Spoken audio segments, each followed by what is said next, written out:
we just essentially watched a preseason game before a bye week, which is why before the show started, we were just, checking our audio settings, trying to use this as a get right week for ourselves.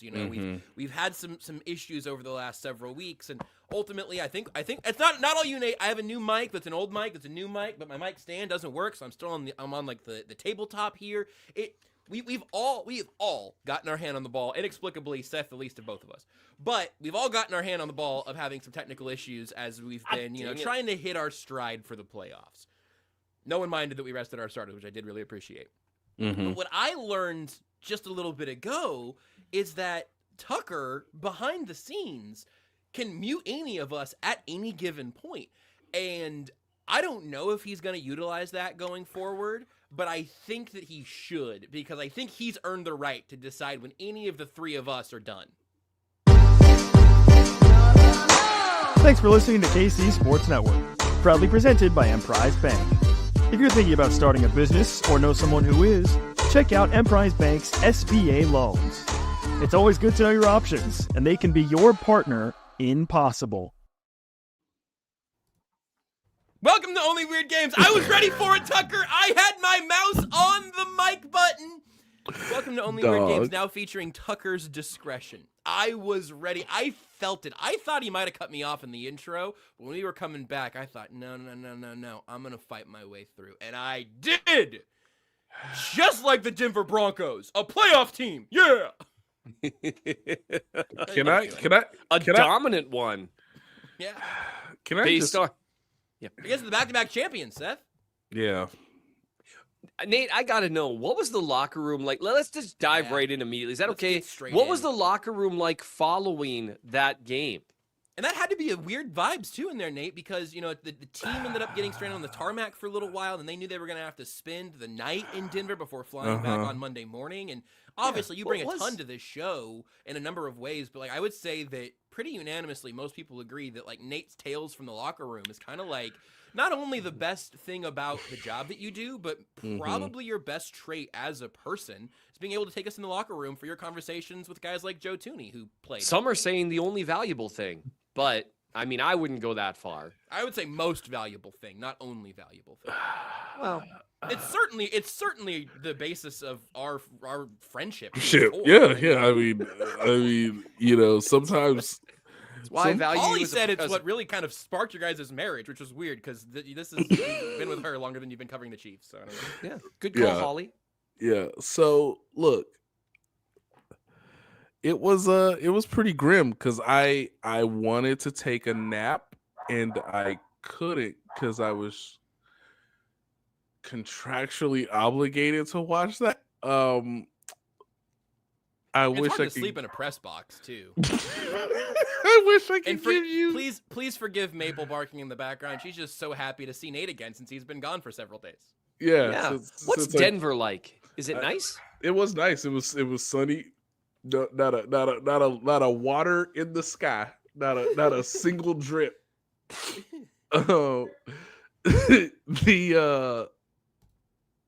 I think we've reached a point now where maybe the dog's a little house crazy at this point. And that's okay. Everybody goes through a little funk, when they've been, frozen in. I wish I could have got on that plane, guys. It was in me. I was ready when given the opportunity. Sure. It was in me, Josh, to get on that plane. Unlike many of the Chiefs' third stringers. All right. I'll stop giving you a hard time about this. Dog, he didn't make it, folks. He didn't make it. Look, I hope you all appreciate that I give a lot of clarity and honesty about myself while trying to do this job. Sometimes too much. For your information purposes. I don't think I saw every second of that game because I think I took a brief nap midway through the third quarter. I literally woke up in a panic, like, oh God, I'm I'm on the clock and my couch is comfortable. I've already eaten. This is really nice. Like, people should do this. Yeah. No, watching football and not having to provide content immediately thereafter Pretty is an nice. incredible thing. Look, full disclosure, by the time it was midway through the third quarter, I was rewatching the first half. I was like, well, I know I'm going to write about DJ Humphries. I'm going to start charting his snaps because what are we doing here? There's no way anything is going to happen. And one thing I did learn, by the way, shout out to YouTube live streaming, at least, that does not allow screen grabbing. Don't get me started. I was trying to record snaps to whatever, and it was just a blank thing. And I was like, wow, shout out to you guys. Drives me nuts. But it was that game $4,000 a day to watch games on my 900 services. Could I just screenshot the uniforms, please? Which were excellent, by the way. The uniforms were excellent. Excellent. Only thing worth watching for the vast majority of that game. Yeah. So look, I mean, I think Steve Spagnuolo. Like, what do you do? What do you say? Like, just you say, "Hey, Blake Lynch, thank you very much," because the Chiefs cut him today.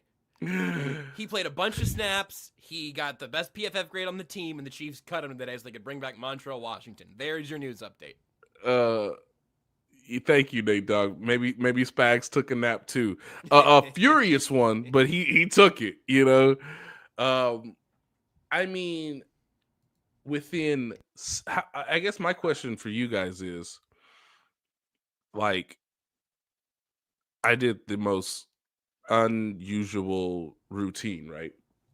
Which is there was no routine. Like, I played backyard football with my son through blizzard-like conditions, and then came back inside. The dog had a great time. Great, like, Maple's starting to get up there in terms of like Pro Bowl snubs for dog DBs in the backyard, in the backyard league. You know, it's like one-on-one. I don't know, man. She's got 4 paws on you. You know, she's trying to press on Hayden, and it's hard being the quarterback when the dog's all over. You know, not every dog routes. has 4 paws on you. All right, just think 4 paws sometimes. 4 paws. Some dogs only have 3. It's just hurtful. It's like words mean things. Come on. Look, Scout's got all 4. Scout. Okay, Hopper knows. Look, look. Scout is obviously the free safety, so that Hopper can go forward in the box in a manner that is very Leo Chanel-like. Okay, we all know that. Hopper's kind of like a hybrid of like Leo Chanel and Shaq Griffin. Yes, of course. Don't get in my area because you're not going anywhere else. So no, I did hardcore Nate making his boy do burpees in the snow. No, it was the other way around. My son said, "Strap it up. It's snow. It's a snow game." And I was like, pads. And I was like, what about Falcons Buccaneers on red zone? And he was like, no, we're playing outside, you know? And so it was so much fun. Which again, totally worth it to have the flight be canceled. I kind of delayed the inevitable because a lot of people on Friday were like, you changed that flight, right? And I said, no, we made our decision. I think I texted you all like, no, the decision's been made. We rise and fall with it. We're about to fall, guys. When the Chiefs couldn't get out, I said, "Oh, Southwest, just send me the text, bro. Just send me the text, bro. It's over. Like if the professional football team can't get out of the airport, just send me the text. It's okay." So they sent me the text. Okay, I can go to bed. But yeah, they, we come back inside. His hands and feet are freezing. I gotta immediately take a shower because it's just, hey, what's the fastest way to warm up? Okay, what time does this game start? Cool, whatever. Like, does the inactives matter? I mean, is Kizzy Suamata gonna play? Seth, how soon did you stop caring? Because it was like 4 snaps. When it became apparent to me that not only were the Chiefs not playing a few of their most important guys, but were actually doing the thing that they should do, which is like they tried to play as few guys, as few snaps as they could possibly get away with, which is the move. I mean, we saw what happened to Christian Watson. And the last thing you need, you are healthier than you've been all year. That's where the Chiefs are right now. And now you're about to have another however many day break. Your only job is to not mess it up, to not make yourself, you want to be the healthiest you've been all season in the playoffs, because that's rare. Besides Rashee Rice, of course. But you've got a chance to do that. Don't mess it up. What I didn't think about pregame, I didn't think about not just what it would look like if the Chiefs sat everyone that they possibly could, and then played other guys as little as they possibly could. Now Hicks played a ton of snaps because he had to, and also Brian Cook also played 100%. Cooks and Hicks were both 100% because there were no other safeties. Shamarri Conner could have played more and didn't. Yep, and so he also had a shoulder injury, so he didn't even play in I forgot about that. Like the third. He didn't play the majority of the third and fourth quarter. That's right. They didn't update that after the game because Andy Reid didn't care about the pressure either. But yeah, Zay Flowers about that, but you're right. I forgot Zay Flowers got hurt. I don't even know where that's at. That's a big deal. Basically, and by the way, Jaden Hicks, shout out to you. You were given by far the biggest role you've been given in a game, and you looked physically and mentally capable as a primary safety. That's worth thinking about in the 2025-2026 season. Anyway, but as soon as I saw that, they were not playing anyone, like really. And it's like, oh, okay, what's our first couple plays look like? I literally recognized all three of their first plays, like on offense. I was like, oh, okay. Oh, boy. I was like, okay, oh, man. So we're not doing formation disguises. We're not doing anything. We are full bore preseason gaming this. And with Spags, and then when Spags took the field, and he was like, well, we can either run cover 2 or we can run 2 high. What would you like to run? It's like, oh my gosh, no. Oh, this is going to get ugly, because there's a few things that go into this. Normally, when you have one team resting all of its guys and putting nothing on film, doing all that stuff, normally the other team is mentally checked out. Yep. Or the other team is really crappy, like the Patriots were with the Bills. Or who also had their backup quarterback playing, but no one cares. Yep.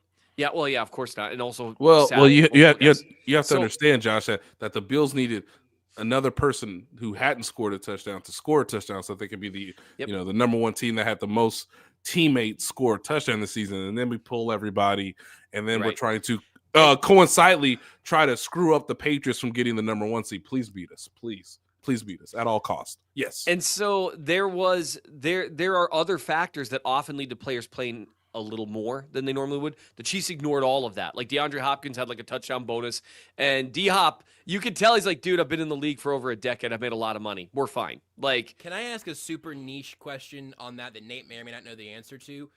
The one thing on Hopkins is he'd mentioned, I think maybe McDowell had tweeted, or maybe it was Matt Derrick. I don't know. One of the other beat reporters had tweeted that Hopkins was sort of like, he did care about his consecutive games with a catch streak. Yes, that would be Matt Derrick. Yes. Okay, but Hopkins never played. He was active. Do you know how that what the bookkeeping on that is? I don't, because on one end, this wasn't worth interrupting Seth for. I'm sorry, Seth. I don't know the answer, because. But did you see my eyes drift off? Yeah, that's on me. Because you want it to matter, because like you were available, you could have played, you were in uniform. Right. I think from a record keeping standpoint, though, from a box score, which is where all these statistics are, populated from, he was never on the field. So does that count? I don't have the reference and see if it says 16 or 17. I guess they're now, but I'll actually, did he play an extra game this year because of the bye weeks? I'm still lost. I don't know. We'll figure it out. Yeah. But to Seth's point, the Chiefs were not chasing anything. Back to you, Seth. That's when I interrupt. So No, you're absolutely fine. I just want to be able to leave certain things because we could spend, an hour dunking on, various Bengals fans saying this, that. And I will say it's really irresponsible of actual media members to feed in. Seth, hey, I texted you. Nope, you're right. Yesterday. So We're here's gonna the thing get about there, this and game. I'm gonna yell at a media member, and you don't even have to do it. Here's the thing with that game. What you saw, normally you're either playing a garbage team or a team that's kind of checked out to an extent. Like, because let's say you're playing a team that is playing its starters. So it's guys that have put on film all year, but they're kind of mentally checked out. They got one foot in Cancun. So they're not it's not like the third preseason game where you got guys desperate to put on tape, right? Business decisions lots will of business be decisions. made. And here's the thing, though. With this game, you had none of that. You had an opposing team that had to win, had a bunch of guys that are playing a hated division rival, but more importantly, have to win, have to run up the score, because you can't even leave, football games are weird. You can't leave anything to a chance, a weird couple bounces, because everyone was like, oh, maybe Denver will pull everyone at halftime. You don't want to do a couple of weird bounces and then have to put your starters back in. The whole thing would just be weird. And so you have actual game planning, actual scheming. I think one thing we all need to recognize, scheming and game planning plays a much larger role in all of this than people like to think, because it's something we can't really quantify very well. We think we can, but we're not good at it. And talent. The difference between second and third string versus first and second string, because you'll often see first and second string in a sitting game. And this not even top level first string, by the way. Yeah. It wasn't. It was a massive disparity, and I get why people were maybe a little annoyed by that. But they had played at Lance Mack in the comments just point out. They had just played 3 games in 11 days. They'd had travel trouble. They had no desire to do anything there. If the Chiefs were allowed to forfeit that game, television contractually, the only reason they might not have are DJ Humphries and Jaden Hicks. Those are the only 2 reasons they wouldn't do it. Because, they didn't play Hollywood Brown. They didn't whatever. So, yes, it was ugly, but the only 2 plot lines I cared about coming out of that game were DJ Humphries and Jaden Hicks. Maybe Kingsley Suamataia. I would say that getting all those young guys 30-some reps on the offensive line was probably good, as a preseason game would be. But they played barely any snaps because the offense never moved the football. Do you know? It was not great. Do you know how shocking it is in an NFL game? Full 60 minutes, one team, like Seth said, is trying to win. So you can't necessarily just say, hey, we're going to run, bubble screen punt. One team is actively trying to move the ball down the field, and the other team doesn't want to get embarrassed despite the circumstances. They had a grand total of 33 plays. I got 34. I got 34. I don't know where that one's coming from. But on my box score, it says 33. It's so gross. It's disgusting. So yeah, it's wild. I can go through the NFL's systems. Yeah, it could not, Nate. It could not matter less. It could not matter. I don't know why I corrected it. No. It's okay. Obviously, accuracy matters to me. Not here. It's 30 some offensive snaps and 70-some defensive snaps. Let's talk about one of the things that matter, but we're going to take our little break early on. I'm going to set it up. We're going to knock it down. We're going to come back. We're going to talk about DJ Humphries. Seth has taken a closer look at that film. I think the only real playoff narrative, Jaden Hicks, maybe a little hat tip, the only real playoff question the Chiefs could have answered at all on Sunday was, is DJ Humphries this team's best left tackle, or is it left guard Joe Toney? That was the question. Seth is going to give you a confident, definitive, detailed, persuasive answer after the break. Shop Chiefs tickets and more with no fees. Plus, save big with code KCSN at ticketsforless.com, the official ticket provider of KC Sports Network.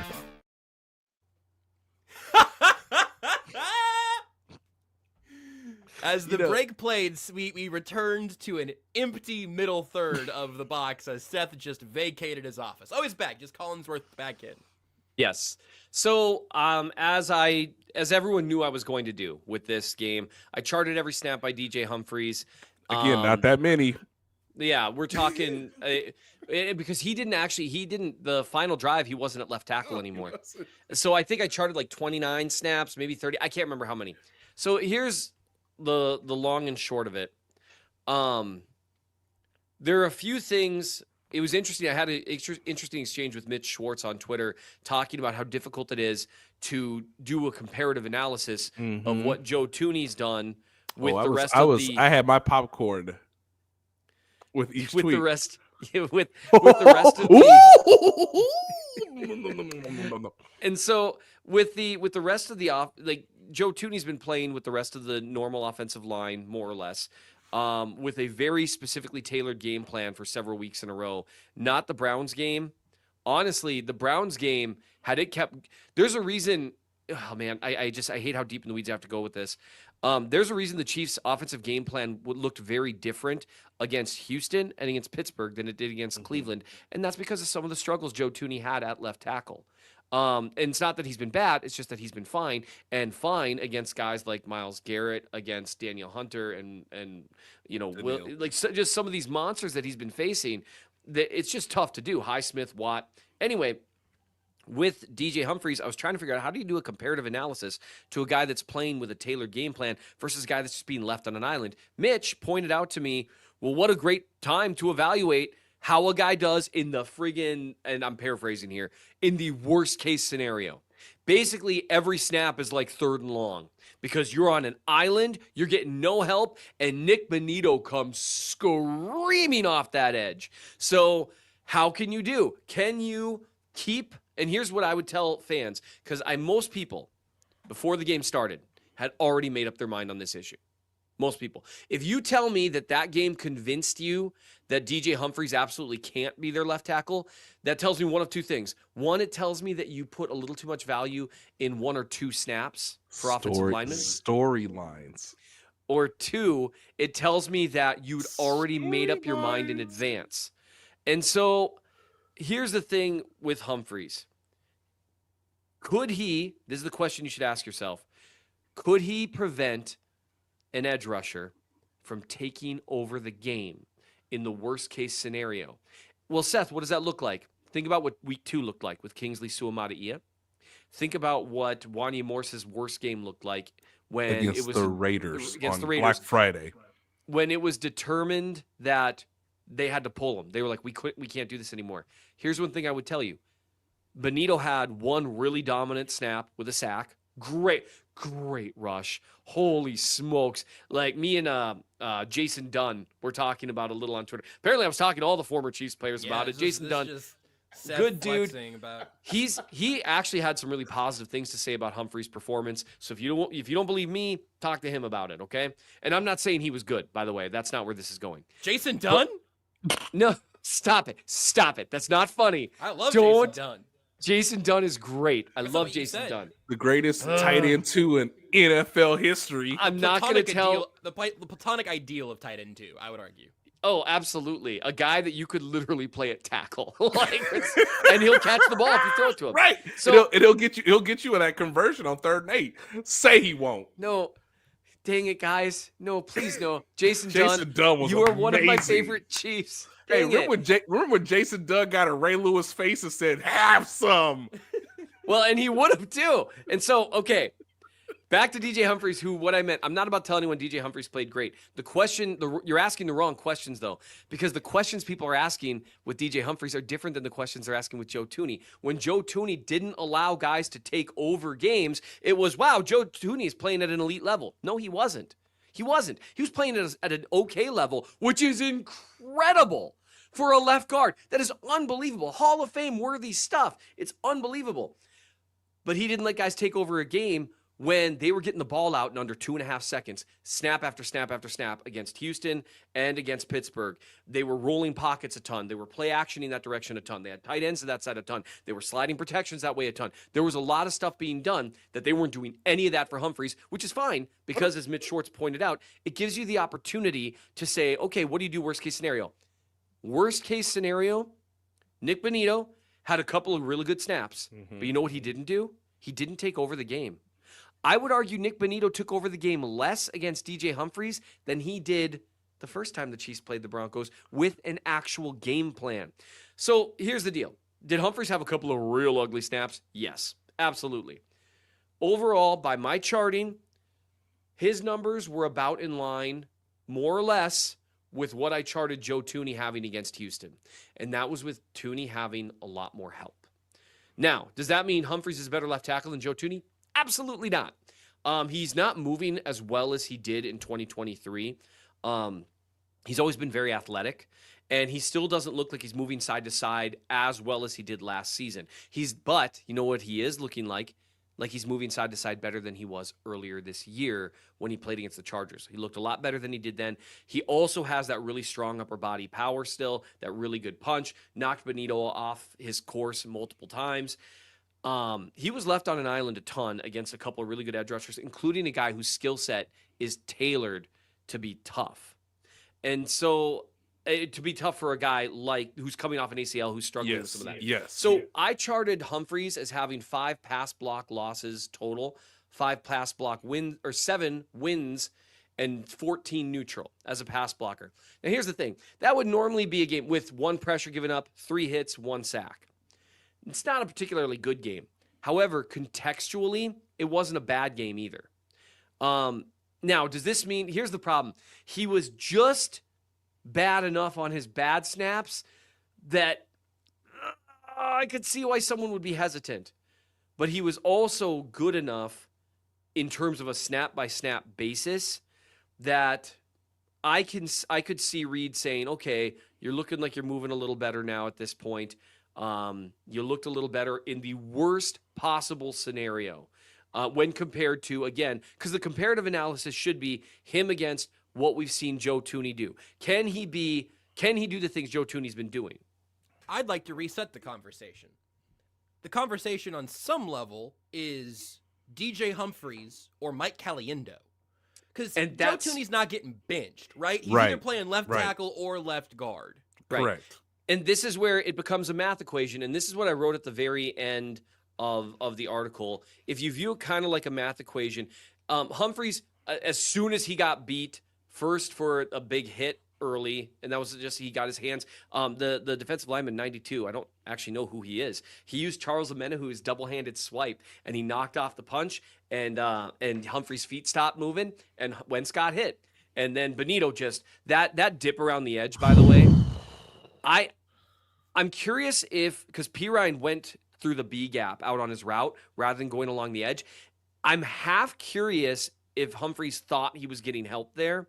But either way, that edge rush right there, any tackle in the league who was not screaming for the top of the arc gets beat like that. That was a terrific rush, and sometimes you just get got unless you're Trent Williams, and he's not. So here's what I would say. Hold on, let me do the math equation here. Okay. Because Josh did a good job with this. So here's what people have to understand. Left tackle is more important than left guard. We all know that.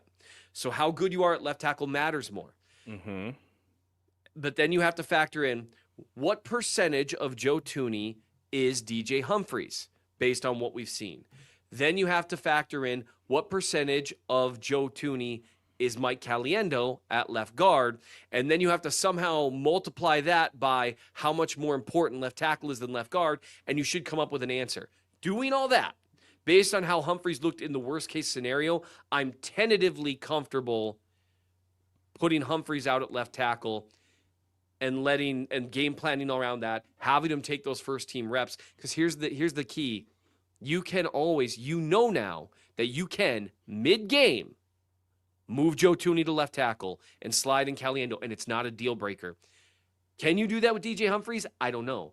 But I do know, who will benefit from taking first team reps for the next 2 weeks? DJ Humphries. Right. So that's why tentatively, after looking at the film, I would say it's DJ Humphries was good enough that I'm comfortable starting him, knowing that you can game plan roughly some of the same ways, but you also now have an elite left guard, which allows you to protect your left tackle even more than what they've been doing with Joe Toney. That was a lot of me talking, but I hope that gives people some context for why I landed where I landed. And your answer and your explanation is the reason why they signed DJ Humphrey. People shouldn't forget that as well. You've had, so many issues with Suamata'ia's inexperience, Wanye Morris's inconsistency, that this was supposed to be the plan. You were going to get a veteran, despite him coming off an ACL, a veteran that you knew could play the position, which you didn't have on your roster. The hamstring injury paired with 3 games in 11 days did the team and Humphries a disservice. Right. This is not how the plan was supposed to go. And now we got to play you when the game doesn't matter. And to Seth's point, I'm not even trying to make this vanilla. I just want them to see milk. Like, we not even putting sugar. We not. It's just. Here you go. Here's your milk. I'm not even processing this milk. Okay, like, just, it's coming right out the cow. All right. So, if you've ever wondered if there's a gif of Nate Taylor pantomiming milking an udder, there is now. Does it hurt? I don't need to say the next line in A League of Their Own. So 2 things. I know the commenters, the viewers, the voyeurs, shout out to you guys. That's a very important question. What the hell does Patrick Mahomes want? Yes. Who does he trust? And again, we only have 40, 50 snaps of Patrick Mahomes, DJ Humphries, and Joe Toney playing together. He has not died with Joe Toney as his spot starting left tackle. Mike Caliendo has done enough to make this a worthwhile discussion. He's done enough, Seth. Get out of here. He's never played at this level consecutively in 3 games in 11 days. And by the way, mostly gotten away with it. So he's made it a discussion because he hasn't been awful. He's been good enough to make this a discussion. Okay. He's got the game experience. You have Hollywood Brown back. So there's more speed elements. There's more quicker options for you to diagnose a defense. You will play somebody that you've already played this season. So that will should help the equation as to the game plan, how you think things might go to either help DJ Humphries or to stabilize and maybe improve on what you've done with Toney and Caliendo. Here's the second question.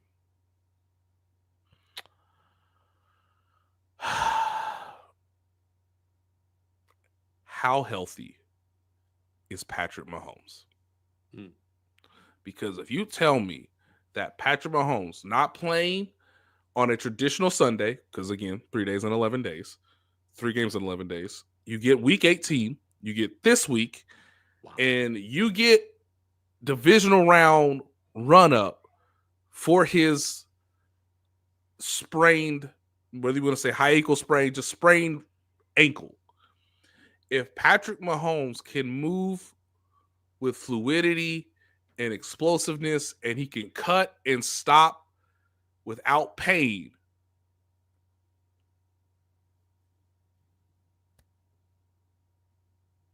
those are the 2 questions that matter based on what Seth has told us that we know is rock solid.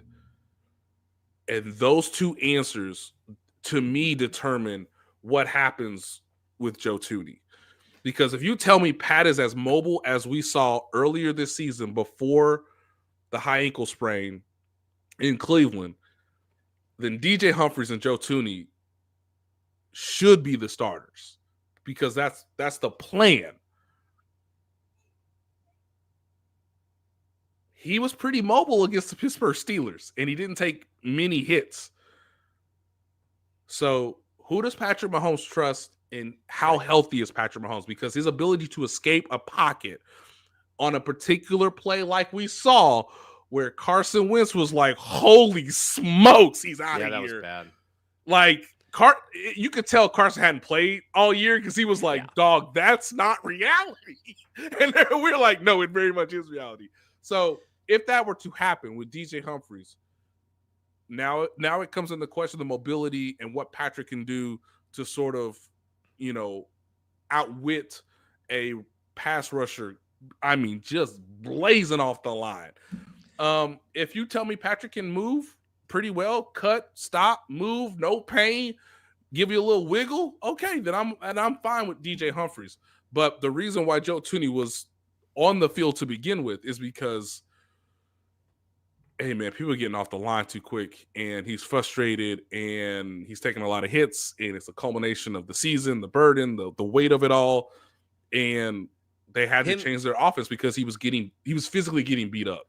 The moment Mahomes started yelling, it's the same move at the sideline against Raiders. That is not Mahomes. And he said nice things about Morris afterward, but I mean, he ultimate was professional. Yes. Yep.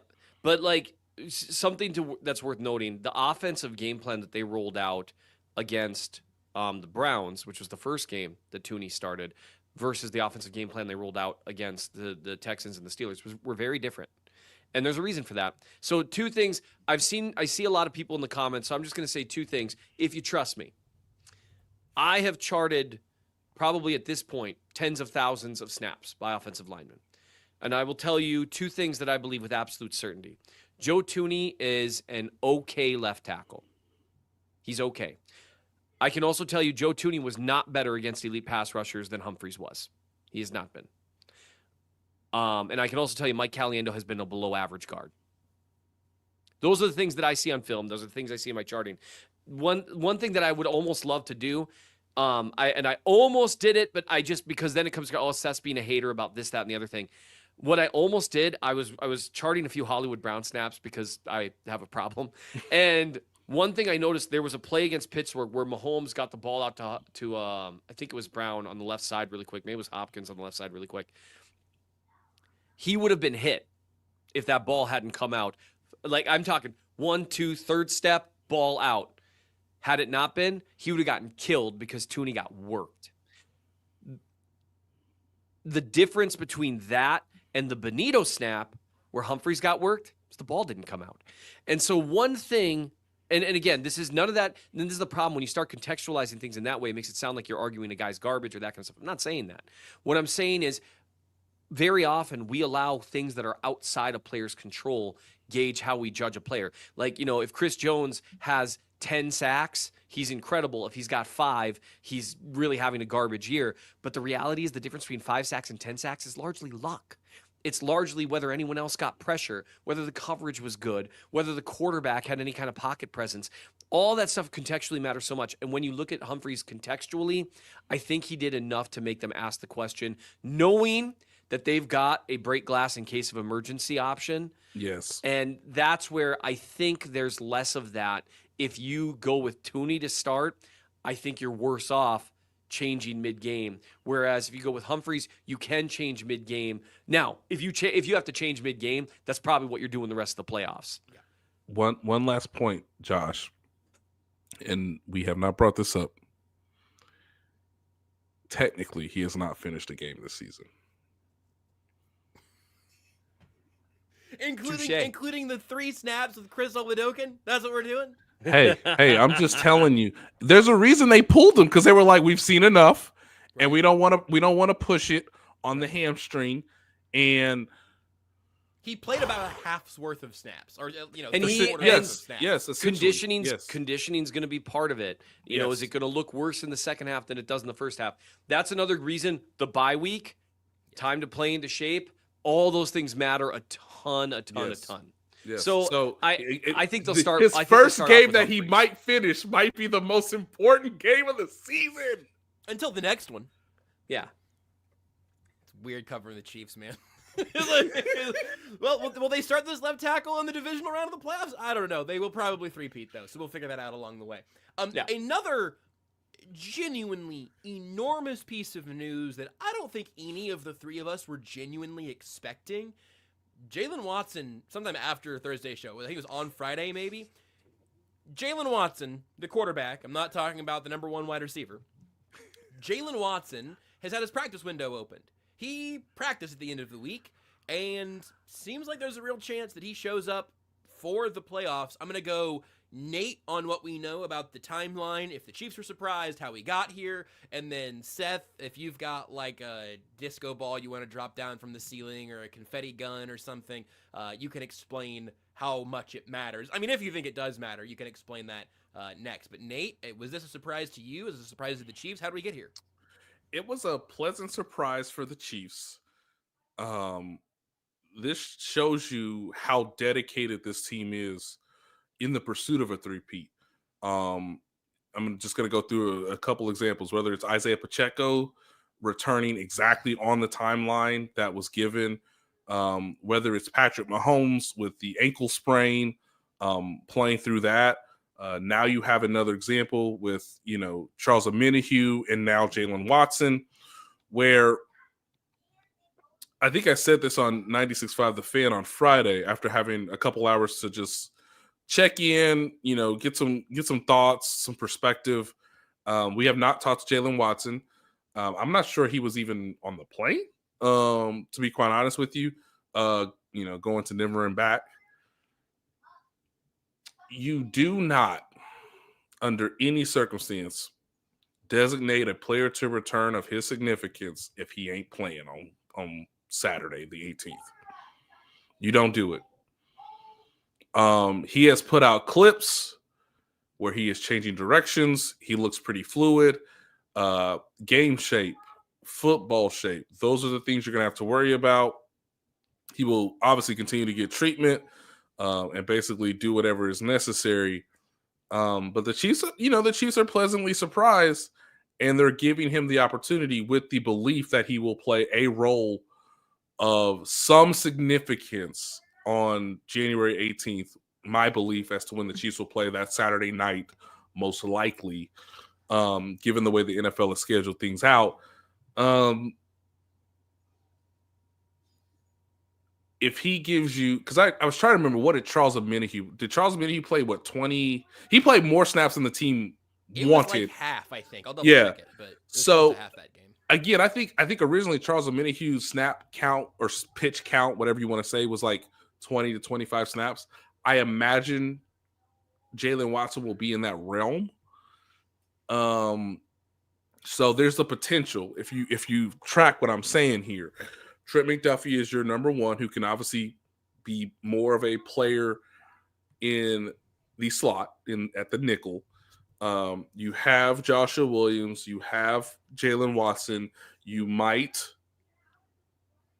given circumstance, elevate Steven Nelson, because I thought it was very interesting, to Seth's point earlier, about we ain't doing nothing. We're going to milk this cow. Why would we even show you Steven Nelson? Why? With the potential of playing y'all in 2 weeks? Why? I know the odds are slim because the Bills will have to lose to the Broncos. But in the event of that, you never know. Why would we put any tape of him in our system? Are you insane? So those could be your four cornerbacks. Yes, Najee Johnson. I know some people have said he will go back to his natural role, which is, being an above average special teams player. And I think that's something we also learned on Sunday. Do you know how hard it is to be extremely good at a very specific thing on special teams and then be asked to guard Cortland Sutton, no safety help? God rest your soul. It's the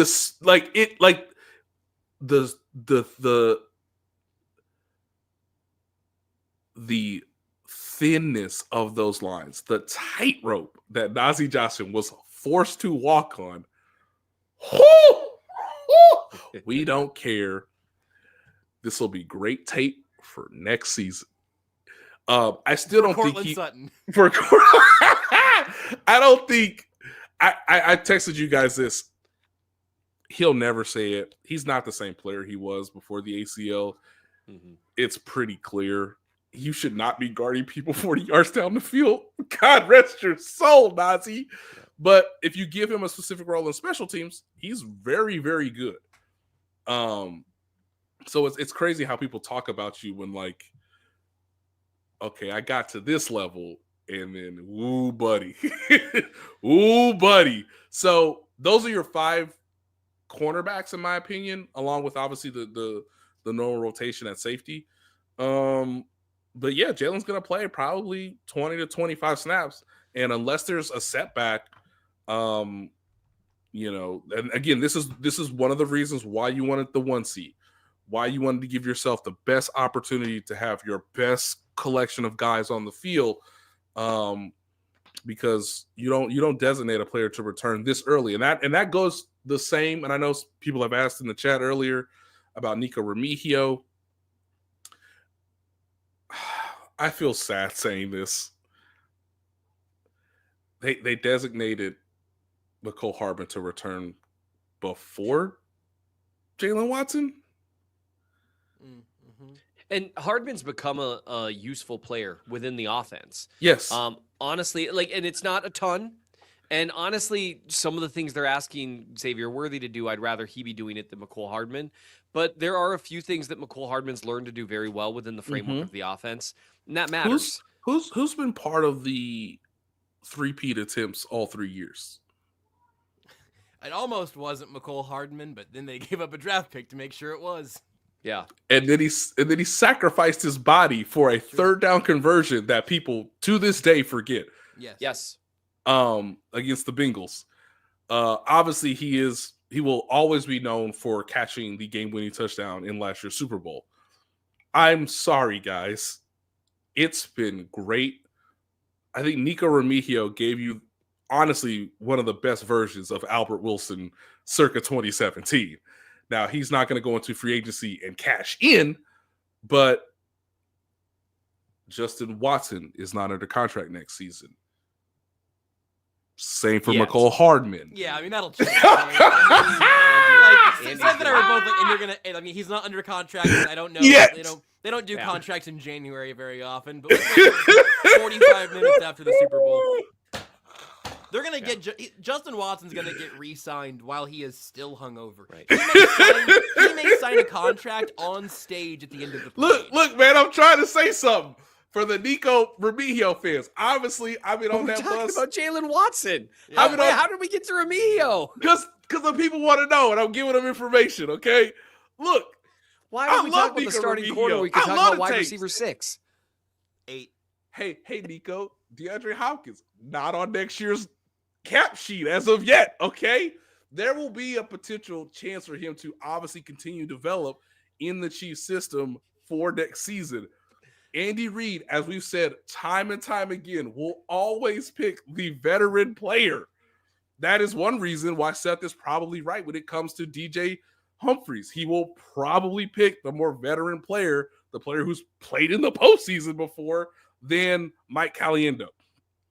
So Mecole's probably coming back just as much as Jaylen Watson, which means stay ready, Nico, in case you're needed in the championship game or either Super Bowl.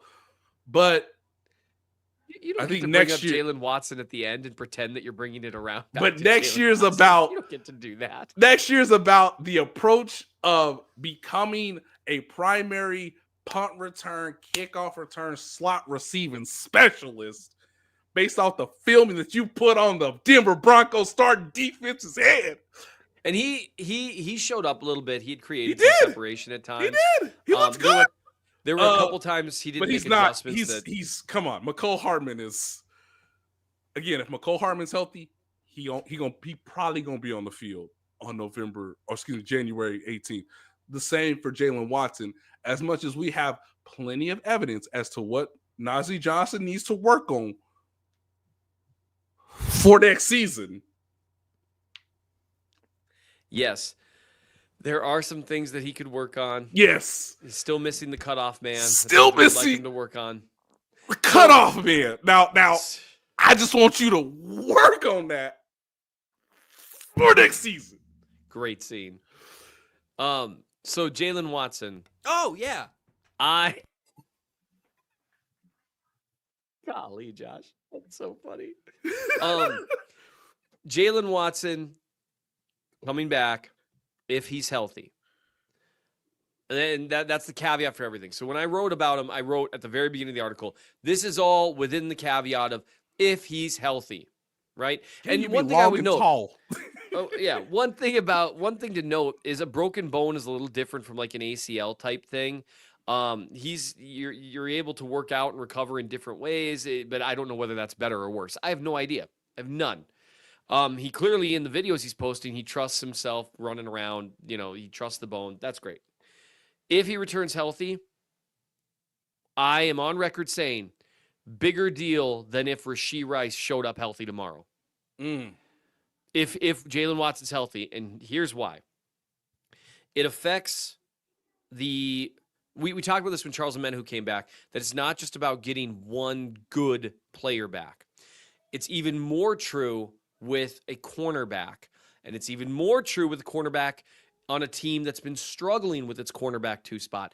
And it's even more true with a team that really counts on smart players who understand the rotations and understand the disguises and how to execute them. And if it's even more true when you've been struggling to find a third guy that you can trust in man coverage. Because right now they have 2 guys they trust in man coverage, Trent McDuffie and Josh Williams. That's it. That's who they trust in man coverage. But now, if you add a third guy, because you know what 20-25 snaps would be perfect for? Boundary corner in nickel sets. Probably still going to miss a few snaps of that because you play a ton of that. But if you can play Jaylen Watson on the boundary and nickel, you can put your Terminator in the slot. You can put Trent McDuffie back where he can completely erase the middle of the field. You can get back to moving him all over the field and no longer have to say, yeah, we'd love to play McDuffie there a little more, but then that leaves us with Williams and Johnson on the outside. We're not really super comfortable with that. So we'll keep trying Chris Rowland-Wallace in the slot where he's actually been okay. But it provides you with so many extra options if Watson comes back in and is healthy, because he's the most consistent corner in every type of assignment that you can have. So you can disguise coverages better. You can make all sorts of things work better with Jaylen Watson. It just changes things completely. And so one reason the pass rush, we talked about this last week, one reason the pass rush looked so much better against Pittsburgh is because the coverage on the back end was better. You could see more of that on a playoff run. Yep. If Jaylen Watson is back and healthy. It's something I didn't remotely expect. He would have been like, if someone had said, pick a player who's magically healthy, it would have been close between him and Rice, because Rice is great. But when you think about the current situation the Chiefs' cornerback room is in and how reliant Spags is on that cornerback room and Watson's specific skill set, I would have picked him. I can't believe he might be back.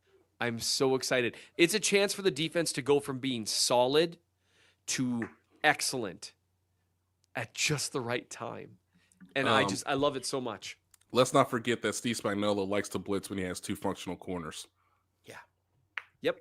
Yeah. Because it works. Because otherwise what ends up happening is you have guys that get isolated in man coverage situations and picked on over and over and over. And Jaylen Watson, generally speaking, throughout his career, is a guy that doesn't get picked on. Because, yeah, he might get beat a few times by smaller, quicker guys, that sort of stuff. But he will also make their lives miserable at the line of scrimmage. He tracks routes well. He contests really well. He's gonna knock down a few of those and put you at 2nd and 10, 3rd and 10. Yes. It's beautiful. Love it so much. All right, let me get angry at people I don't know in real life. Yes. And then we can all take turns doing this. But, man, I, as a precursor here, don't really direct much of this towards Bengals fans. I think Bengals fans had every right to watch Carson Wentz play one drive and then to get sad realizing that their season was over. Like, we have all been Chiefs fans or covering this Chiefs team for a very long time. We know what it's like to watch a team back its way into the playoffs. There are plenty of normal Bengals fans who are like, yeah, I was just kind of sad to watch how hopeless it was so quickly, but we should have beaten the Patriots in week 1 or the Chiefs in week 2. But the Bengals don't rest in December or January. They rest in September, which is a weird strategy that Zach Taylor continues to use year after year. Most of this stuff, I feel like we should just let go. Although, as Seth almost pulled the trigger on early, the people in media who are doing it as if it's in any way whatsoever a good faith argument or in any way whatsoever passes any intellectual honesty, that's the part that bothers me. And so when that comes from people, randos on Twitter, doesn't surprise me, bothers me a little. Comes from randos on Twitter with a little bit of a following, it bothers me a little bit more. But I saw a tweet from what I honestly, I seriously, I thought, it's kind of weird to have a Don Van Natta parody account, but Out of apparently nowhere, someone does. out of bleeping nowhere. Did you No know he's one won a asked for Pulitzer? your opinion, sir. Don Well, Van the Natta of Pulitzer ESPN. Prize Committee did. Don Van Natta of ESPN tweets, I've already written about this if you'd like to read me my work about it, because thank you, Don Van Natta, for making me write a column again. It's been a little while and it did feel nice. ChiefsOnSI.com, it's up there. I've pinned it on my Twitter profile. Thank you, Seth. You're putting food in my dog's bellies. Thank you for reading. Don Van Natta tweets, the Chiefs taking a dive today is a low light of this NFL season. Whether their incentive was only rest or also blocking the dreaded Bengals from the playoffs, it's just a supremely bad look and likely self-sabotaging for a team hoping to three-peat. America's team? No. He It's is writing a book breathtaking. on Jerry Jones, by the way. Yeah, I did see that, and that I'm listening by the tenor of that You tweet. think- I you imagine think- they have a lot in common. You think Jerry was charging him up, gassing him up? Hey, put the cape on. They need you. I find that tweet truly breathtaking because it's hard to say something wrong an average of every 4 words. Like, typically, if you're not a Pulitzer Prize winning journalist, maybe you can't get that much absolute idiocy into that few characters. It's really dense. So I would love to break it down if we have a moment to do so. Yes, The please. Chiefs taking a dive today. Taking a dive is like a very, very loaded tanking language that's totally unnecessary, because then he goes on to note whether their incentive was only rest or also blocking the dreaded Bengals. More on that in a minute. He immediately says, taking a dive, losing on purpose.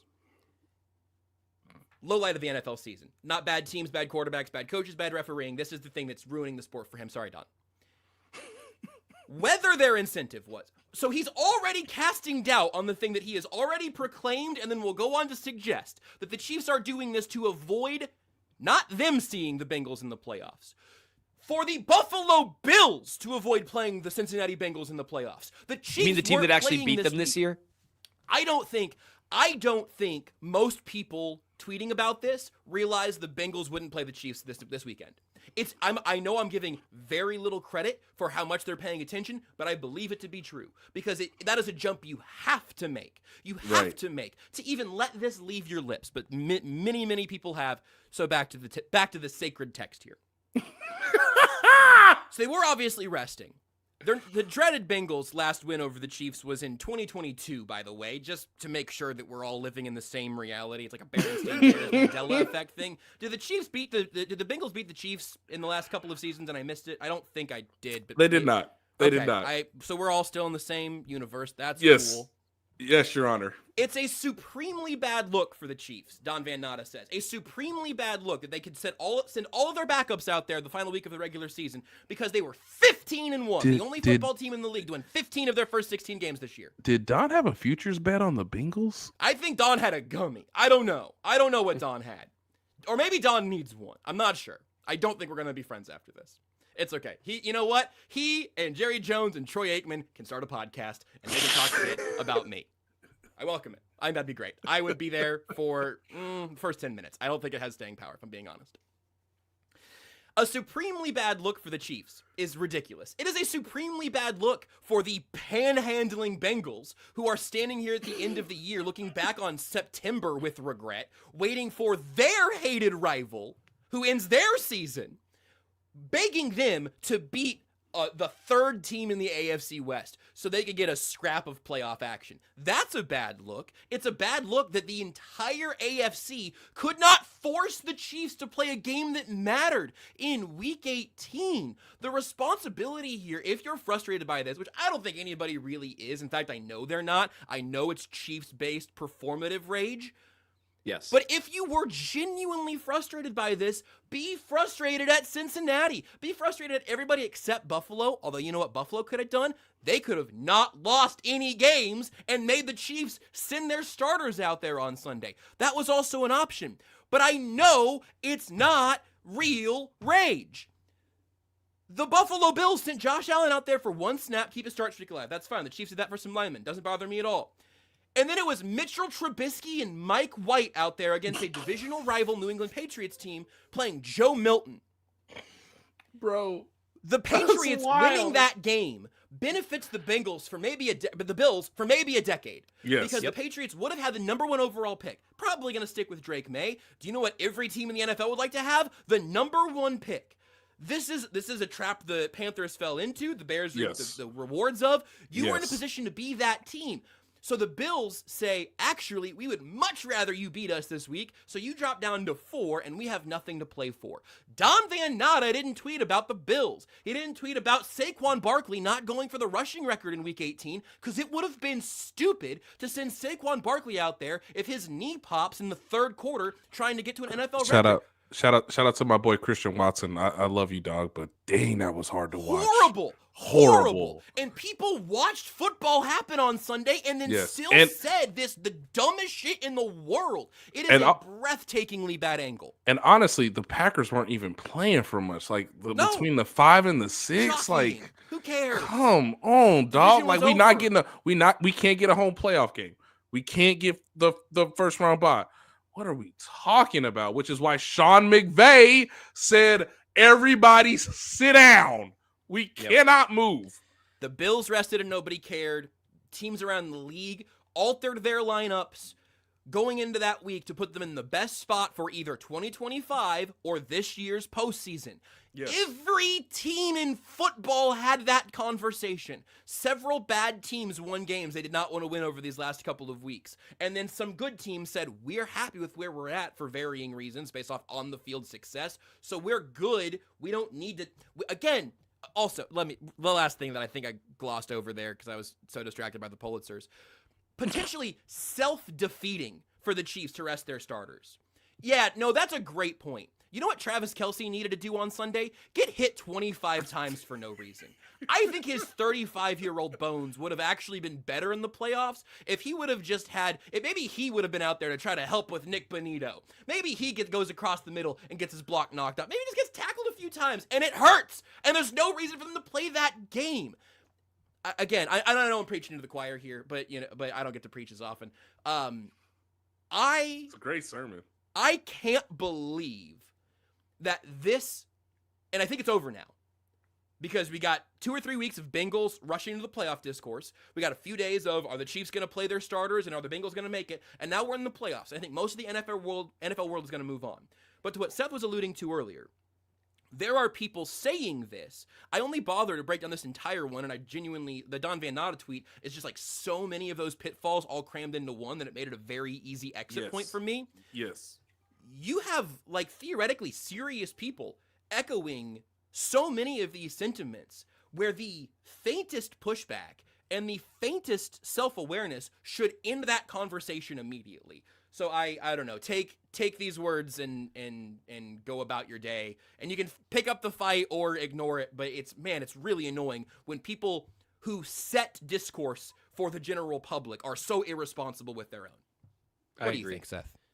And that's I like the way that you're framing that. Is it's astonishing to me how often I hear people echo takes that they either hear during the broadcast or that they hear talking heads say throughout the week. Even though it's kind of like so many people, I remember, and I mean, I'm not going to make up the numbers, but I remember seeing in a psych class I took once, where they talked about the percentage of the population that believes that advertising has no effect on them. And it's well above 50%. Really? And let me just tell you guys, that's not true. That's not true at all. That's not true. Everything you see, a buddy gave me this advice once years ago, especially in America, but in a lot of places really. Everything you see when you're walking down the street, for the most part, is someone trying to take money out of your pocket and put it into their pocket. Advertising is everywhere, and yes, it affects you, whether you know it or not. So the best way is to try to figure out how it's affecting you and try to, just kind of get your way there. It's kind of when people are like, I strive to be objective. Nobody's objective. So the key is figuring out where you're being subjective and at least try to isolate for it as best you can. The discourse that occurs on broadcast, I have watched it happen where people will say a guy played well, that I'll chart his snaps and know for a fact the dude did not play well. And they will go to the mattresses saying, even though they have less information, to the mattresses, even though they've got less information than I do, I'll explain to them why I got there, and they will hold their ground because it's a preconceived notion. And that's who we are as people. I'm not immune to it. I do the same things. But that's why it is so frustrating when people who have a platform utilize it in a manner that it's one thing to disagree. If someone wanted to disagree with me, is Mike Caliendo average or below average or really below average or above average? We can have a conversation about his film, about his tape compared to other people. You can disagree on these things. You can disagree on whether it's more important if Rashee Rice could come back than Jaylen Watson coming back. We can disagree on those things. What's not good, like literally the opposite of good, is saying things that you are in a position to know are false. Yes. And treating them as truths. And that's where, honestly, it's just sports, so it's not that big a deal. But making the world dumber is bad for the world. Correct. It's actually bad for the world. And so that's where it is, those things. And I have had people say to me, well, I can't believe you get so fired up about it. I guess for me, the problem is I get, for a while, hundreds of people in my mentions who seem sincere in that they're actually fired up about this. And look, with Bengals fans, there's a few Bengals fans that I get along with really well. I acknowledge that there's Chiefs fans that are jerks on social media. There's Bengals fans that are jerks on social media. It's just people. That's the human condition. Read Romans 1. But the thing, I'm gonna Bengals fans for a hot second. The dreaded Bengals. The Chiefs, Nick Wright pointed this out. The Chiefs have eliminated the Bengals from playoff contention 2 years in a row. They beat them in the AFC Championship where Mahomes was playing on one leg. And they still beat them. They still beat them on one leg. That's hilarious. And then last year, hey, you know what? Joe Burrow was hurt, but you know who knocked you out of playoff contention? Because your roster was so stacked, you were still going to make the playoffs even without Joe Burrow. Just showing how great the Avengers are at wide receiver, and just big Lou Anarumo was going to get you there. By the way, please go to the NFC, Lou. Please. Disagree. Hey, disagree. Lou, the Chiefs are going to lose somebody. You just stand pat. You just stand pat about another month, all right? You just stay right there. You get on that Joe Colin train, you come right on home. Love it. So here's the long and short of it. The Bengals haven't beaten the Chiefs. They've been eliminated by, it's not the dreaded Bengals. It's the dreaded Chiefs. The biggest claim to fame the Bengals have is that they beat the Chiefs. You know who you are, Bengals fans? Do you guys remember The Fighter? Mark Wahlberg, Christian Bale? Great movie. Christian Bale is a worn-out, crackhead, emaciated boxer whose one claim to fame is he thinks he knocked down Sugar Ray Leonard one time. And the dude tripped, honestly. That's who the Bengals are in the Chiefs dynasty. You are not, I think it was Sugar Ray Leonard, you are not a star. You one time kind of knocked down the champ when he stumbled, because Mahomes played one of the worst halves that he's ever played. Travis Kelce dropped an important pass. Tyreek Hill dropped an important pass. All these things. The champ stumbled, and you were a footnote in that. And there's a really sad scene late in The Fighter because his brother Mark Wahlberg's brother, he kind of grows up. He kind of becomes a crackhead. It's really sad. Christian Bale is incredible, predictably so. And there's this scene where Christian Bale runs into the guy. He's like, oh, well, you remember, when I knocked you down. And you could tell the champ was like, what? Kind of looked at me, he's like, oh, yeah, okay. Tries to be friendly. But then he kind of keeps going. He's like, well, dude, I tripped. No. And it meant so much. And he started fighting. And the champ kind of was like, okay, dude, walks away. That's who you are. You are crackhead Christian Bale. That's who you are in this narrative. And it would be so much more noble. We're going to keep doing movie references. You should accept your fate. There would be more dignity in it than pretending that you are currently rivals of the Chiefs. You are not. The Bills are. The Ravens are. You're not. The Eagles are more a rival, and they're in the NFC. This is like the Niners If the Niners right now were like, we're the Chiefs' rivals, everyone would be like, you're not even in the playoffs, dude. No, you got knocked out by the champ a couple times. That does not make you a rival. You are less of a rival, Bengals, than the Niners. And it's just getting a little sad. Your claim to fame there is the one time the champ tripped and you happened to be in the ring. That's sad. It makes me sad for you because the Bengals could be a good team. So anyway, that's my little rant there for Bengals fans that insist on continually grabbing on to this idea of the dreaded Bengals. No, you're crackhead Christian Bale in The Fighter. That's who you are. I do think we can all universally acknowledge that it does suck to win double-digit games and not make the playoffs. So our condolences to the Seattle Seahawks for doing that. Yes. That is a bummer. You maybe deserved to be in there, Seattle Seahawks, because you won double-digit games.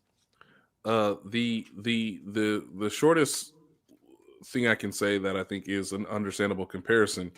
It's not an apple for apple. I know Ice Pyro said it reminded him of the '80s Rockets, and I said no.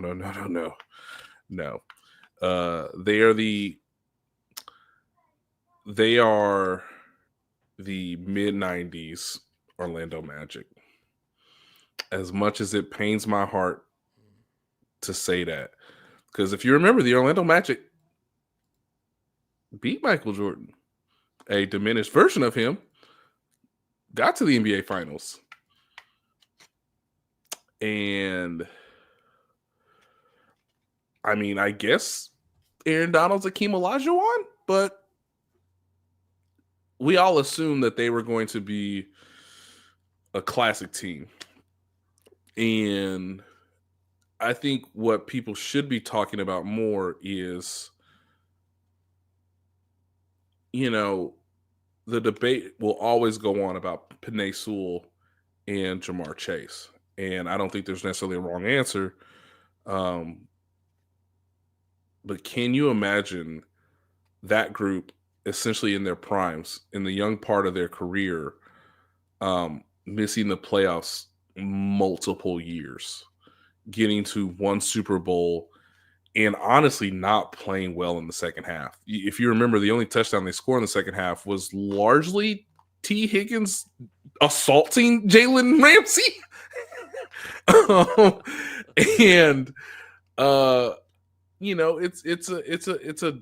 It's a disappointment. I will always remember Brendan Bean being like, "Hey man, there are a lot of teams who are not picking in the top 5, top 10 for 4 consecutive years, and getting Joe Burrow, T. Higgins, the first pick of the second round, Jamar Chase, Great and draft.